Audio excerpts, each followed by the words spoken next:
lunch stop today is at Wurst Haus in Herman, Missouri.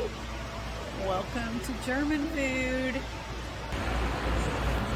Today we have ordered a German bologna sandwich with a smoked Gouda cheese pasta salad. And this is a bratwurst with pineapple and bacon and a German potato salad. All right, let's eat. So I found these on the sidewalk in Herman, Missouri. They are vending machines for food that you wouldn't normally find in a vending machine, such as bacon or sausage bratwurst. Put your credit card in here.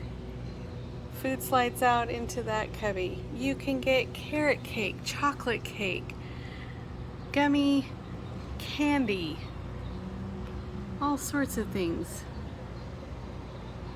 Beef sticks. Very funny. Very interesting.